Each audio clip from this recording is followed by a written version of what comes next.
Hi guys, how's it going? Ivano here. And with the PTS for Star Wars: The Old Republic patch 7.3 now closed, there was one change that caught my eye and that I've kind of forgot to talk about, or I didn't even really notice when I did my first video on the class balance changes here.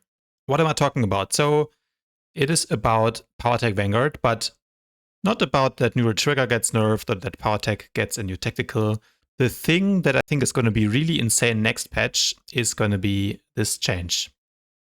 So what is it about? Stealth Scan has been redesigned and renamed to Terminator Droid, which now does the following. In addition to revealing stealth enemies, of course, like Stealth Scan used to do, it also slows them and decreases their accuracy. In detail, if you look at what it actually does, so fires off a Terminator Droid, scans the area for 15, I expect that means seconds, revealing stealth opponents and immobilizing them for 3 seconds. So this is pretty much the current effect of the old stealth scan. But now, in addition, all enemies inside the field of the Terminator Droid have their accuracy reduced by 20% and are slowed by 30%. So when I first read this, I thought, sounds a little bit like PowerTech is getting a smaller diversion. But the thing that I didn't consider is that this will have almost permanent uptime. So that's what I think makes it really crazy, right? Stealth Scan cooldown, while it has been increased to 20 seconds, by the way, I think this should be called Terminator Droid, right? So this new ability, Terminator Droid, will have a 20-second cooldown, but it will last for 15 seconds, which it doesn't say anywhere here. But if we look at how that actually works, it's already in the game files, Terminator Droid. You will see if you scroll around a little bit all the different effects that it causes. So again, only if it reveals a stealth enemy will they be immobilized, but anyone inside this Terminator Droid radius, which by the way will be 6 meters, as you can see here, will be slowed and will have their accuracy debuffed. And the duration here is 15 seconds, you can see it. So a 20-second cooldown for a 15-second duration, meaning the uptime is 75%. So if you look at it like this and you compare it to diversion of the sniper, so this is diversion, of course this is unchanged, which is a 45% accuracy debuff, so more than twice as much. Diversion, like at first look, is a better skill because it has, first of all, an 8-meter radius, which I think you can see here. So it's a little bit larger. And of course, it has a 45% accuracy debuff. But the duration of this is only 8 seconds compared to 15 seconds for the Terminator Droid. But of course, the main difference is that, well, this one only lasts 8 seconds, but the cooldown is actually 60 seconds compared to Terminator Droid, which has a duration of 15 seconds and a cooldown of 20 seconds. If you kind of calculate what that means in accuracy debuff per minute, because the uptime of the PowerTech stealth scan thing will be 75%, it'll actually be something like 15% accuracy debuffed on average per minute, whereas the sniper only comes out to 45% debuff, but an uptime of only 13%. So if you put that together, it means that the PowerTech, while it will have a smaller radius, will be more than twice as powerful when you calculate kind of the uptime and the strength of the effect.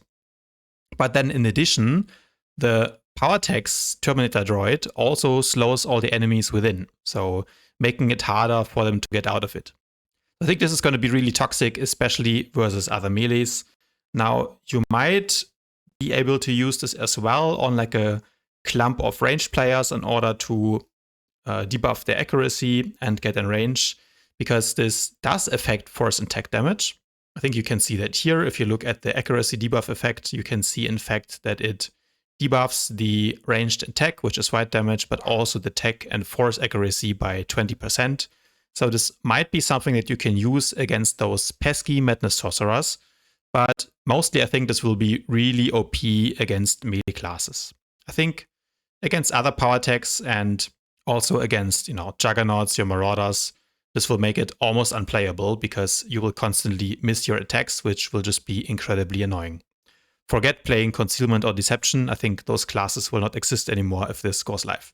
And I do really think it is that strong because having an almost constant uptime of a 20% accuracy debuff, I mean, if this goes in the game, I think it will probably be one of the strongest defensives in the game. I think every PowerTech will probably take this. The tank can definitely take it. Actually, on advanced prototype, you will typically spec something like this.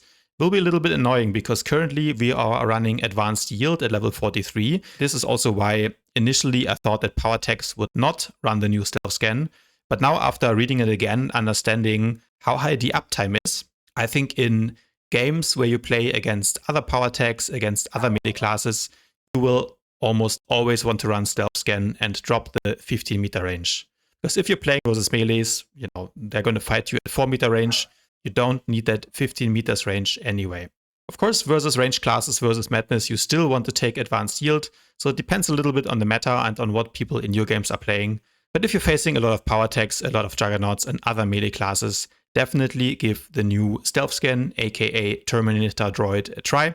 I think it will be really strong, might be overpowered.